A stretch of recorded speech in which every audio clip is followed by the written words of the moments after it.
그 주보에 제가 기록한 내용 중에 보면은 그 끝부분에 맨 위에 위에 약간 그 서문에 뭐라고 썼냐면은요. 그 끝부분에 보면은 내 백성이 지식이 부족함으로 망하는도다라고 하는 성경 구절이 하나 인용이 돼 있죠. 예, 호세아서 4장 6절의 말씀에 기록되어져 있습니다. 정말 하나님을 아는 지식 가운데서 우리가 계속해서 자라가야 하는데 우리가 계속해서 자라가도록 하나님을 알아가도록 하기 위해서 우리에게 영원한 생명이 주어졌다고 성경은 분명하게 말씀하고 계시거든요. 그런데 과연 우리는 하나님을 잘 알아가고 있는지. 그다음에 두 번째로 오늘 말씀은 하나님을 알아가는 데에는 하나님의 말씀을 통해서 우리가 알아가죠. 그래서 하나님의 말씀 전체를 우리가 다 잘 알아가야 하는데 배워야 하는데 왜 특별히 또 하나님께서 이런 표현을 써서 나는 너희가 이것을 모르기를 원치 아니하노니 참 독특한 표현이죠. 알기를 원한다는 뜻이죠. 성경에 보면 이런 수사법이 꽤 나와요. 나는 그리 작지 않은 도시 다소에서 태어났는데 하면서 사도 바울이 간증할 때도 큰 도시라고 안 하고 그리 작지 않은 도시 이러면 벌써 우리에게 뭔가 좀 더 와닿고 좀 마음에 이렇게 더 새길 수가 있는 그런 표현 같아요. 제가 뭐 문학적으로 이런 수사학적 표현이 어떤 뭐 역할을 하는지 그걸 자세하게 설명드릴 수는 없는 것이고 저도 잘 모르고요. 다만 하나님께서는 이걸 모르기를 원치 아니하신다. 그럼 우리가 알기를 원하시는구나. 그럼 나는 과연 알고 있는 것인가? 우리의 유익을 위해서 이렇게 말씀하셨을 텐데요.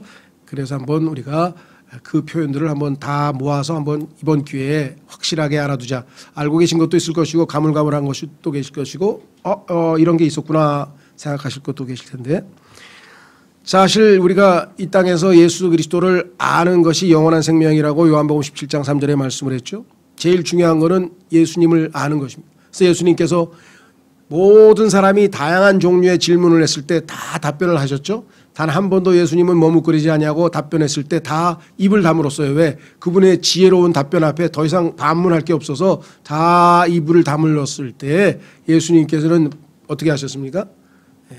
내가 너에게 그럼 질문하겠다. 예수님께서 하신 질문. 이 질문이 뭐예요? 너무나 간단해요. 너희는 나를 누구라 하느냐? 내가 누구의 자손이냐? 예수님이 너희가 내가 누군 줄 아느냐? 예수님이 누구인 줄 아는 순간 우리는 뭐예요? 우리의 모든 게 다 뒤바뀌는 겁니다. 아, 그분이 나를 창조하신 창조주시구나. 나를 지금 지탱하고 계시는 먹이시고 인도하시고 모든 것을 지탱하고 돌보시는 분이시구나. 나를 죄로부터 건져내서 구원하신 분이시구나. 나를 지금 영적으로 성장시키고 계시는 분이시구나. 그렇죠? 나중에 그분을 만났을 때 내가 그분 앞에 엎드려 경배드릴 분이구나. 그분은 온 우주 만물을 주관하시는 분이시구나. 등등등등 예수님에 대해서 한 가지씩 더 알아가는 지식일 때 그것은 예수님을 알아가는 만큼 우리의 신앙은 커가는 거죠. 그게 우리의 신앙 성장의 유일한 길입니다. 그렇죠? 예. 자, 그래서 알고 계십니까? 이건 아주 보통 생각하는 질문이 아니죠. 그래서 꾸준히 예수님께서는 그분께 나오는 모든 자들 수고하고 무거운 짐진 자들에게 안식만 주시는 것이 아니라 나는 마음이 온유하고 겸손하니 내게 와서 배우라. 내게 와서 배우라. 이 두 번째 안식을 얻고 구원받고 하늘나라에 대한 영원한 구원의 보장을 얻고 그것까지는 좋았는데 그 뒤에 요청에 대해서 우리가 초청을 받아들여야 되겠죠. 그렇죠? 예. 내게 와서 배우라. 얼마나 배울 게 많겠어요. 온 우주 만물을 창조하신 분. 인간은 브리테니카 그 백과사전 하나 만들어 놓고 모든 지식을 다 담고 있다고 생각하는데 그건 어림도 없죠. 그렇죠?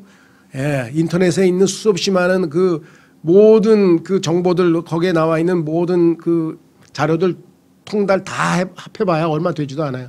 하나님의 지식, 하나님을 알아가는 지식이 중요하죠. 자, 그래서 하나님께서는 도대체 우리가 뭐가 그렇게 중요해서 이걸 꼭 알기를 원하실까 하는 마음을 하나님의 마음을 잘 새기면서 한번 확인해 보겠습니다. 자, 성경에는 나는 너희가 이것을 모르기를 원치 않으니라는 표현이 바울 서신에 6번이 나오는 바 이는 우리가 이 사실을 몰라서는 안 된다는 것을 시사합니다. 이와 더불어 베드로후서 3장 8절에는 이 한 개의 사실에 대하여 무지한 자가 되지 말라.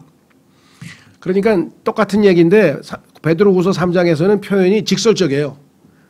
무지한 자가 되지 말라 이렇게 단호하게 얘기하고 나머지 6번에 걸쳐서는 너희가 모르기를 나는 원치 않는다 이런 식으로 표현했고 비슷한 표현이지만 다양한 방식으로 표현이 되네요. 자, 유사한 경고의 말씀이 들어있습니다. 오늘 반드시 이 사실들을 알고 넘어가시기 바랍니다. 내 백성이 지식이 부족함으로 망하는도다라는 말씀을 주님께서 하셨죠. 자, 첫 번째 오늘 보니까 첫 번째는 바울의 선한 의도가 마귀에 의해 방해를 받았다는 사실. 자, 보니까 난 너희들 만나서 꽃 보러 가려고 몇 번씩 애를 썼는데 이제껏 막혔도다. 여기 굳게 써 있죠. 여러분 13절에 보면 가로치고 이제껏 막혔도다라고 써 있죠. 그렇죠? 예, 괄호 안에 있는 것은 보완 설명을 하는 겁니다. 문장에서 일단 자, 여기에 보면은 여기 재밌는 단어가 하나 있어요. But was let hitherto. LET라고 하는 let이라는 단어가 들어가 있어요. 예, 요즘에 그 유명한 무슨 윈블던 테니스인가요? 그래서 막 지금 거의 결승까지 오고 뭐 그 테니스나 또는 탁구 같은 거 할 때 네트 있죠. 네트를 치고 하는 시합에 있어서 우리가 서비스를 집어넣다가 네트에 걸리잖아요. 아니면 바깥으로 어떻게 튕겨나가 어떻게 하든지. 그러면은 뭐라고 얘기하냐면 네트에 이렇게 딱 걸려서 넘어가지 못한 거나 이렇게 될 때는 심판이 let 이렇게 붙어요. 보통 사람들은 이게 네트에 걸렸다는 뜻인 줄 알고 NET, 네트로 알아요, 네트. 근데 발음을 잘 들어보세요. 네트가 아니고 let, LET야. 성경에 나와 있는 이 단어를 써요. 왜? 방해받았어요. 성경에서 옛날에는 반대로 쓰였어요. 이 let은 허락하다는 뜻으로죠. Let me introduce. 내가 소개 좀 할게.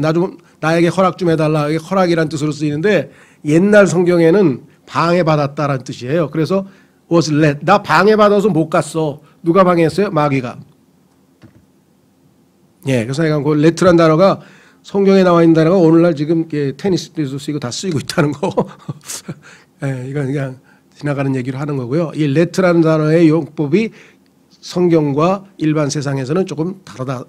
자, 두 가지로 써요. 성경은 두 가지가 다 써요. 예, 허락하다는 뜻도 쓰이고. 자, 여기서는 방해를 받았다 이 말이죠. 이제껏 막혔도다. 왜 막혔을까요? 자, 일단 성경에 보니까 뭔가 내가 하고자 하는 일이 방해를 받으면 뭐가 안 이루어진다. 그렇게 되면은 세상 사람들은 이게 왜 안 이루어졌지 하면서 막 분석하고 뭐하고 막 온갖 방법을 써서 그거를 돌파하려고 애를 쓰는데 그리스도인이라면은 거기에 혹시 영적인 뭔가가 들어있지 않을까? 왜? 우리는 성경을 통해서 지식을 갖고 있기 때문에. 예를 들면 롯의 아들들이 그렇죠? 천둥번개 치고 막 이래가지고 죽었죠? 폭풍과 물과 가지고. 근데 사실은 그게 이 세상에서 그냥 일어난 게 아니었잖아요. 마귀가 하나님한테 가가지고 내가 이렇게 해서 이런데 그랬더니 하나님께서 그럼 허락할 테니까 네가 하고 싶은 대로 해. 그래서 마귀가 폭풍우를 몰고 가서 욥의 아들들을 다 죽이고 자녀들을 다 죽이고 욥의 양들을 다 탈취당하고 이것은 다 뭐예요? 하나님의 허락하에서 이루어진 즉 보이지 않는 세계에서 내려진 결정이 이 땅에서 보여진 거예요. 이런 일들이 성경에 보면 여러 나오죠. 다니엘이 열심히 기도했어요. 그래가지고 막 진이 빠지도록 기도하는데 응답이 안 오고 있는데 드디어 미가엘이라고 하는 이 유대인의 수호 천사가 나타나가지고서는 얘기를 한다는 게 내가 오는 도중에 하도 그냥 악한 세력들이 방해를 해가지고 3주가 지체돼서 이제 왔도다. 3주 동안 오다가 방해를 받았다 그랬더니. 그러니까 지금 보이지 않는 이 세계에 대해서 세상 사람들은 모르지만 우리는 지금 세상 사람들이 모르는 세계, 즉 나에게 뭔가 내가 열심히 하나님의 일을 하려고 하는데 왜 이게 일이 안 풀리지? 뭐 이럴 수도 있고요. 내가 하고 싶은 뭔 일을 하는데 뭐가 안 풀릴 수도 있고요. 자, 반면에 성경에 보니까 사도행전 16장에는 사도 바울이 복음을 전하려고 하는데 하나님께서 막았어요. 그래가지고 성령께서 방향을 틀어서 서쪽으로 동쪽 지역에서 복음을 전하고 있는데 서쪽으로 가서 복음을 전하라고 그렇게 하나님께서 사인을 주기 위해서 계속해서 방해를 하셨다. 여기에 이제 신앙생활에 어려움이 있는 것이에요. 내가 뭔가 하고자 하는데 막 뭔가 방해를 받는 것 같긴 한데 이 보이지 않는 세계 중에서 하나님께서 나의 유익을 위해서 막는 거냐 아니면 마귀가 내가 하나님의 일을 하려고 하니까 이걸 방해하는 거냐 그걸 어떻게 하냐 이게. 그렇죠. 그거 어려워요. 기도를 해야 돼. 야 이거 하나님이 막으시면 빨리 순종하는 게 좋고 그렇죠. 마귀가 막더라도 뭐예요? 하나님께 빨리 이 문제가 제거되도록 또 기도해야 될 거 아니겠어요? 그렇죠? 예, 어쨌거나 하여간 여기서 초점은 뭐냐면 보이지 않는 세계에서 뭔가 우리에게 영향을 미칠 때가 있기 때문에 이것은 영적인 지성소 앞으로 무릎 꿇고 은혜로 주 앞에 나아가서 은혜의 왕자 앞에 가서 하나님께 기도하고 분별하고 거기에서 답을 얻는 수밖에 없다는 거예요. 그러니까 그리스도인들은 보이지 않는 세계에 대한 인식을 항상 하고 살아야 돼요. 누가 나한테 저 친구는 왜 나에게 시비를 걸고 또 왜 그러는가 도대체 이게 이상한 놈이네 이렇게 생각할 게 아니라 아차 가만히 있어봐. 내가 지금 오늘부터 정말 성령 충만하게 열심히 신앙생활하려고 마음을 딱 먹었더니 저놈이 나한테 비유를 긁네. 마귀가 또 알고 찾아왔구나. 내가 저 뒤에 숨어있는 그런 얘기를 하시면 안 되고요. 네, 속으로 저 뒤에 있는 마귀가 격동시켜서 나를 승질을 내게 만들고 여기 내가 넘어가면 안 되지. 주님 저를 붙들어 주십시오. 제가 보이지 않는 여기에 영적인 그 세력에 안 넘어가겠습니다. 영적 싸움에서 하나님의 말씀과 기도로 이겨내라고 에베소서에 얘기했잖아요.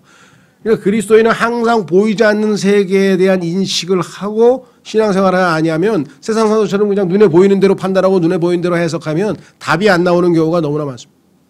그렇죠? 분명히 이해가 안 되는 일이 일어나. 이럴 리가 없는데. 그럼 거기에는 뭔가 뭐예요? 영적인 뭔가가 개입되어 있다는 거예요. 기도하는 수밖에 없어요. 하나님 모든 것을 다 알고 계신 하나님 앞에 나아가야만 해결이 된다. 저도 요즘에 기도하고 있는 중에 있어요. 저 사람이 지금 마귀의 도구인가 하나님의 도구인가 아무리 봐도 답을 모르겠어. 그래서 하나님께 기도해서 하나님 분별력을 주십시오. 저 사람이 지금 마귀에게 쓰임받는 겁니까? 하나님께 쓰임받고 있는 것입니까? 도무지 제가 판단력이 안 섭니다. 얼핏 보면 하나님께 쓰임받는 것 같고 얼핏 보면 마귀에게 쓰임받는 것 같고 이거 어떻게 구분합니까? 하여간 보이지 않는 세계에 대해서 있다는 것 항상 인식하고 우리가 살아야 되겠다. 두 번째, 이스라엘의 일시적 눈먼과 궁극적 회복에 대해서 하나님이 또 알기를 원한다 그랬네요. 이건 또 신학계에서는 아주 심각한 교리적 논쟁이 벌어지고 있는 건데요. 이스라엘을 어떤 각도에서 바라볼 것인가. 로마서 11장 25절 로마서 11장 25절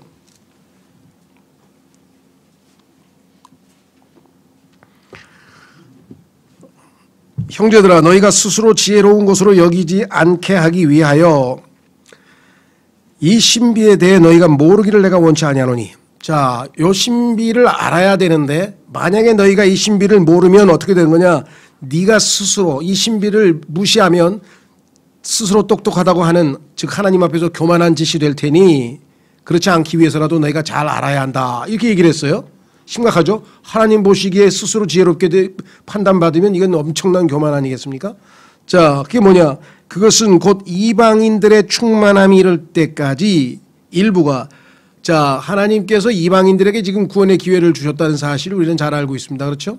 네, 이스라엘이 지금 제껴졌어요. 그래서 참 올리브 나무가 꺾이고 돌 올리브 나무가 지금 접붙임을 받아서 지금 참 올리브 나무는 지금 꺾였는데 그것을 하나님께서는 영원히가 아니고 일시적이라 그랬어요. 여기 나와 있죠. 일부가 전부가 아니고 일부가 또한 일시적으로 일부가 눈머는 일이 이스라엘에게 생긴다는 것이라. 그러니까 지금 이스라엘의 전부가 아니라 일부가 지금 눈이 멀어서 영적으로 눈이 멀어서 자신의 메시아를 거부했는데 그러나 때가 되면 어떻게 하신다? 26절 그리하여 온 이스라엘이 구원을 받으리라. 이것은 기록된 바 시온에서 구출자가 나와 야곱에게서 경건치 아니한 것을 돌이키리니.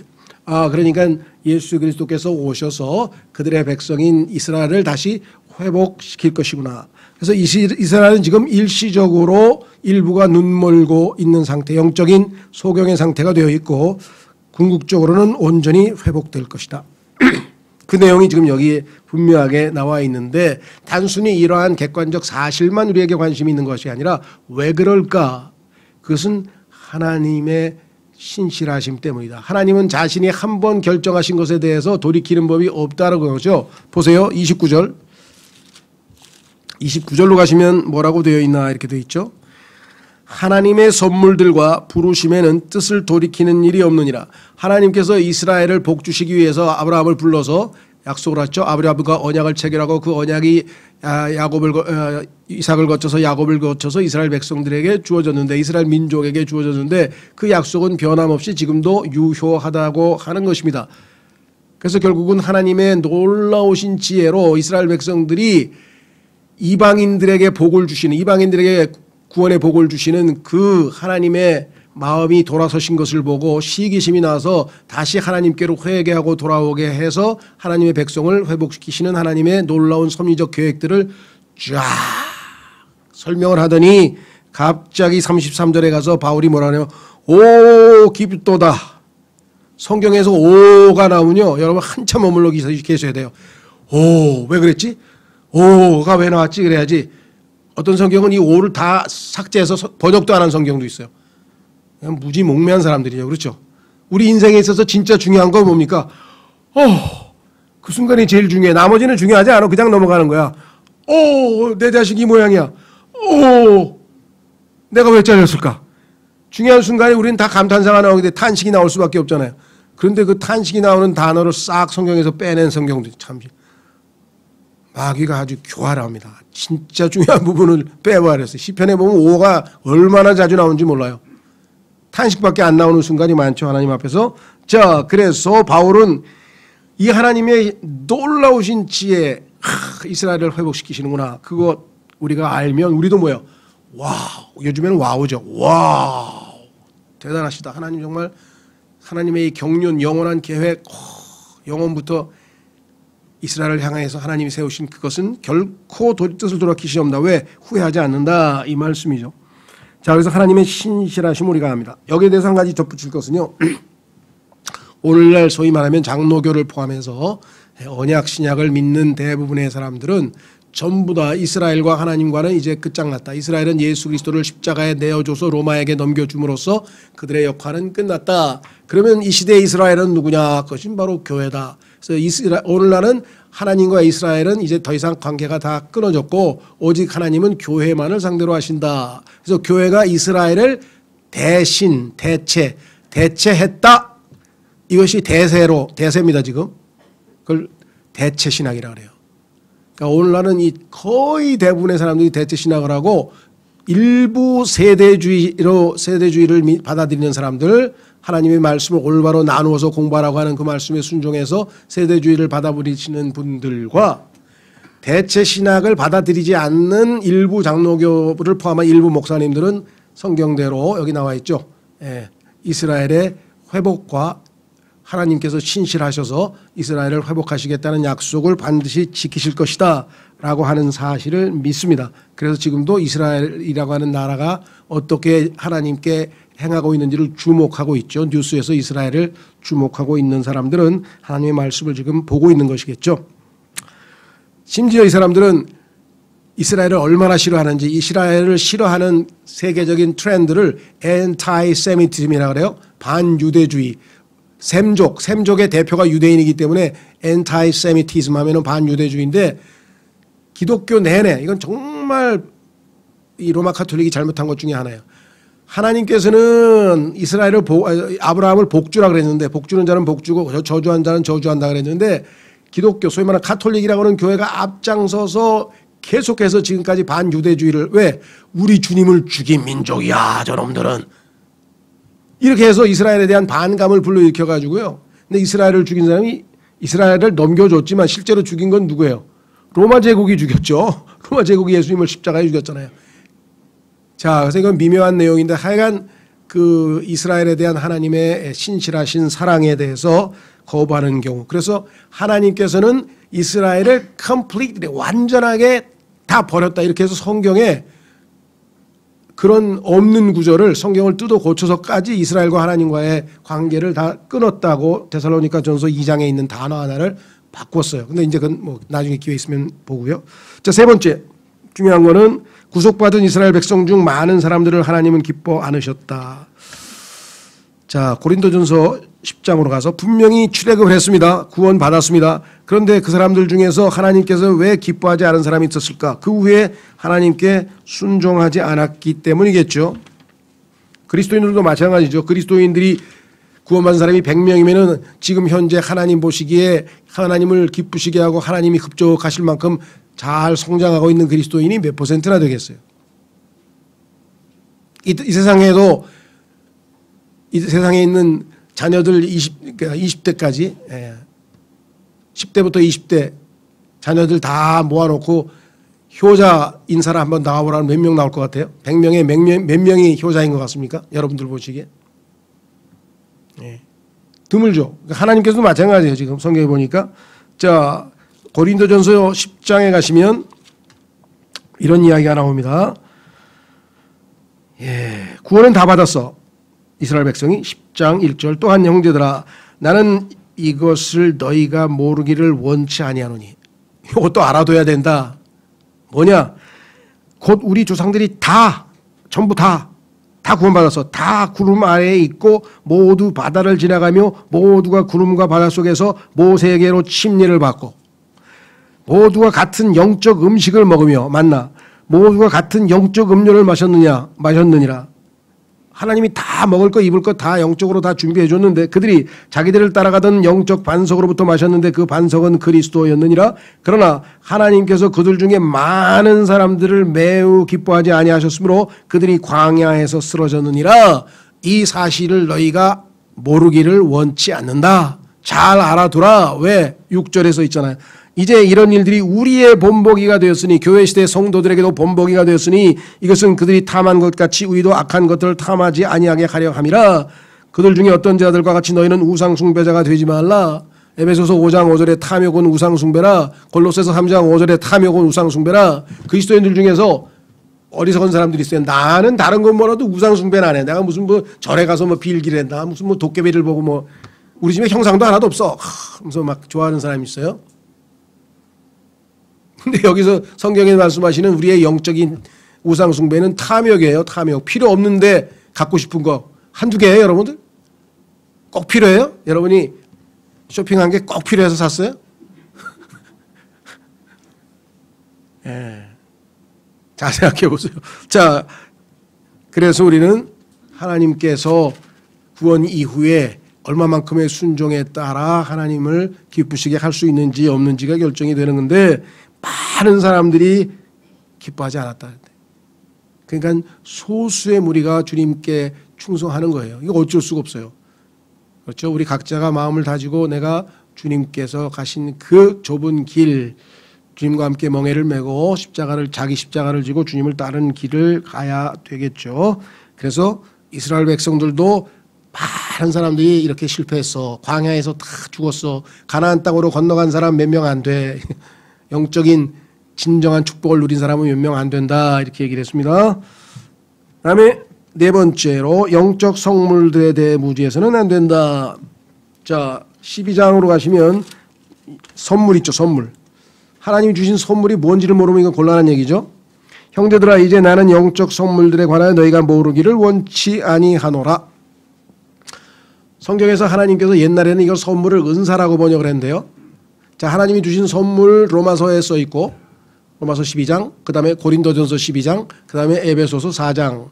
하나님께서 주신 선물에 대해서는 이 세 장에서 비교적 자세히 설명했기 때문에 여러분들이 잘 읽어보시고 알아야죠. 하나님께서 나에게 주신 선물이 섬기는 선물인지 지식의 선물인지 뭐 무슨 선물인지 약간 종류가 여러 가지가 있는데 하나님께서는 누구에게든지 다 하나님의 뜻에 따라 다양하게 각자의 특징, 성격 모든 것을 감안해서 다 주셨다 그랬어. 근데 난 뭔 선물 받았지? 포장도 안 뜯어본 사람이 있어? 선물 누가 줬는데 포장도 안 뜯어. 에이씨. 왜? 내가 원하는 선물이 아니었어. 여러분 그러세요? 내가 원하는 선물을 받아야 선물을 그렇게 해야 됩니까? 선물 주시는 그 분의 마음이 중요한 거죠. 그래서 그 선물이 무엇이든지 간에 내가 보기에는 내가 원치 않는 선물이 할지라도 하나님께서 주신 선물은 모든 사람에게 골고루 그 선물을 통해서 서로를 섬김으로 주님의 몸된 교회를 세우시기 위함이에요. 그러니까 한 사람이 그 자신의 선물을 사용하지 않고 땅에다 묻어놓으면 예수님이 오셔서 꾸중 하시죠. 왜 땅에다 묻어놨냐, 이사장사라도 하지 라고 말씀하신 것 기억나시죠? 자, 그래서 선물에 대해서 하나님께서는 내가 어떤 선물을 주셨을까? 어떤 사람은 이 지식의 선물을 받은 사람이 있고, 어떤 사람은 섬기는, 뭔가 다른 사람에게 뭔가를 이렇게 섬기는 것을 기쁨으로 할 수 있는 그런 선물을 주시는 분도 있고, 성경에 나와서 선물들을 쭉 말씀드립니다. 로마서 12장, 고린도전서 12장, 그 다음에 에베소서 4장. 이 모든 것의 궁극적인 목표는 뭐냐? 그 선물로 나가 아니라 다른 사람을 섬기란 말이에요. 그 선물을 가지고 다른 사람들을 섬겨서 교회가 완전히 건축되도록, 세워지도록 하는 것이다. 다섯 번째, 고린도후서 1장 8절에 가면 성도들의 고난과 이에 대한 하나님의 구출하시. 그 어떤 고난을 당했더라도요, 하나님께서 다 보고 계시다가 적절한 타이밍에 다 구출하고 건져내신다. 자, 확인해 보겠습니다. 고린도후서 1장 8절. 얼마나 감사한 약속입니까? 그렇죠? 고린도전서 1장 8절. 어떤 분이 과거에 너무 괴로워서 막 죽을 것 같아가지고 진짜 막 하나님 앞에 막 뭐 어떻게 더 이상 할 수가 없대요. 너무 고통이 심해가지고. 그래서 하나님 앞에 기도를 했더니 하나님께서 이 구절을 읽게 하셔서 읽고 나서부터 자기가 더 이상 불평을 안 했다, 원망을 안 했다, 이렇게 고백을 한 그 구절이 바로 이 구절이네요. 고린도후서 1장. 자, 고린도후서 1장에 보시면 뭐라고 써 있느냐? 8절에 이렇게 되어 있습니다. 형제들아, 아시아에서 우리에게 닥친 우리의 고난에 대하여 너희가 모르기를 우리가 원치 아니하노라. 어마어마하게 많은 고난을 당했는데 우리가 힘에 겹도록 한량없이 눌렸대요. 심지어 생명까지도 단념하고 우리 속에 죽음의 선고를 받았으니, 뭐 어떻게 해볼 도리가 없어. 그냥 죽는 거 이외에는 답이 없을 정도로 그런 상황에 놓였는데 왜 하나님께서 그렇게 극단적인 상황에까지 우리를 내버려 두셨을까? 이유는 이것은 우리가 우리 자신을 신뢰하지 아니하고 죽은 자들을 일으키시는 하나님을 신뢰하게 하려 함이라. 그분께서 이같이 큰 사망에서 우리를 건지셨고 건지고 계시며 또 여전히 건지시리니, 과거 현재 미래 건지셨고 지금도 건지고 계시고 또 앞으로도 건지시리니, 하나님께서 이 땅에서 여러분과 저를 살게 하신 그 때까지는 하나님이 책임지시고 건지셨고 건지시고 건지시리니 우리는 그분을 신뢰하노라. 하나님을 전적으로 의지하라 이 말이에요. 의뢰하고 살라 이 말이에요. 그렇죠? 그러다 죽으면요, 바로 하늘나라 가면 되는 거지. 얼마나 그래요. 그러다 죽으면 어떻게 해요? 죽는 순간 바로 주와 함께 있으리라고 고린도후서 1장에 5장에 써 있잖아요. 이게 지금 1장인데 5장에 가면 장막집이 해체되는 순간 우리가 바로 주와 함께 있게 된다는 약속까지 주어져 있잖아요. 그럼 모든 게 다 예비되어 있는데 뭐가 겁나고 뭐가 있는. 그래도 아픈 게 너무 힘들잖아요. 예, 그 아픔을 이겨낼 수 있도록 기도해야지. 그 인내심을, 그렇죠? 어떻게 하겠어요? 견뎌낼 수 있는 힘을 주시도록. 자, 그래서 우리는 분명히 성경은 하나님께서는요, 디모데후서 한 구절 읽고 6번으로 가겠습니다. 디모데후서 4장에 가면요, 사도 바울도 그렇게 고백을 해요. 여기도 지금 사도 바울의 고백이지만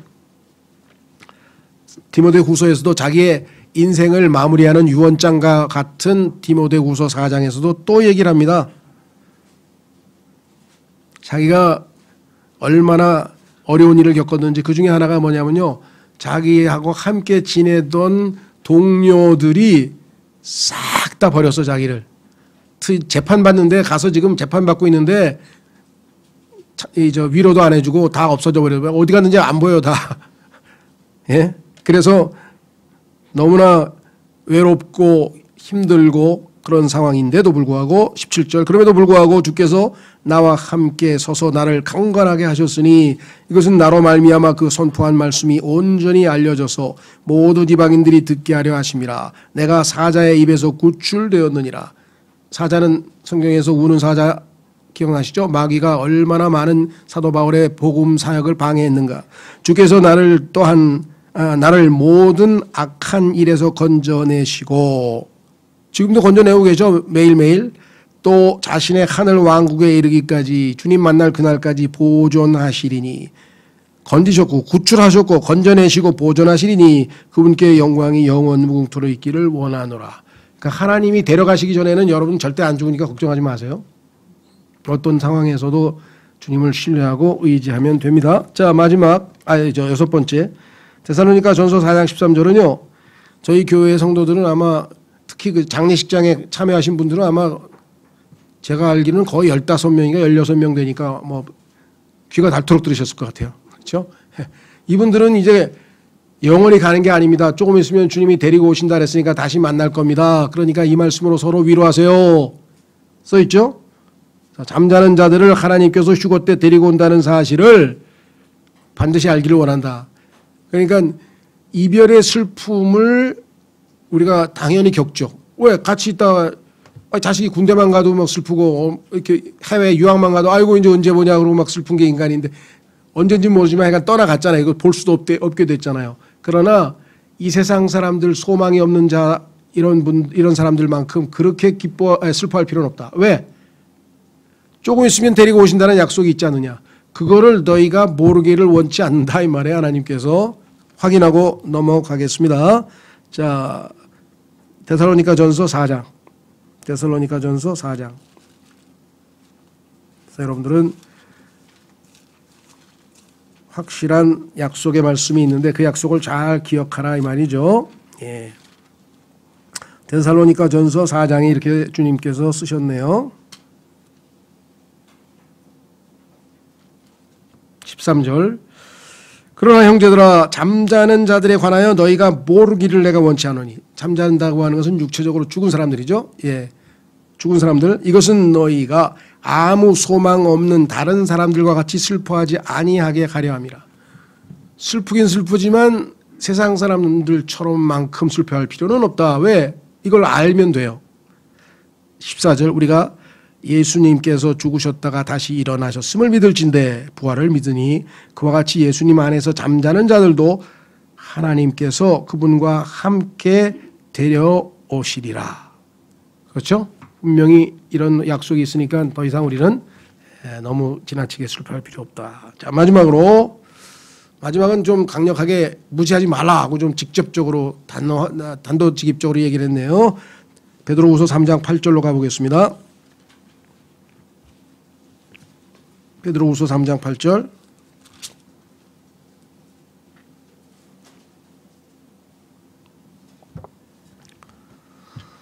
그러나 사랑하는 자들아 주께는 하루가 천년 같고 천년이 하루 같다는 이 한 가지 사실에 대하여 무지한 자가 되지 말라. 하나님께는 천년이 하루 같으니까 하루가 천년 같다는 이 사실을 잘 인식하고 있어라. 알고 있어라. 왜? 자, 이유는 앞에 있어요. 3절. 먼저 이것을 알라. 뭘 알아야 되느냐. 곧 마지막 날들에 비웃는 자들이 와서 이제 마지막 때가 되면 비웃는 자들이 와서 뭘 비웃느냐. 조롱을 합니다. 자기들의 정욕을 따라 걸으며 이 사람들의 특징은 자기 욕심 따라 걷는 사람들인데 뭐라 그러냐. 이르되 그분께서 오신다는 약속이 어디 있느냐. 밤낮 예수님 오신다고 그러는데 언제 와. 뭐 오긴 뭐가 와. 2000년 지났잖아 지금 벌써.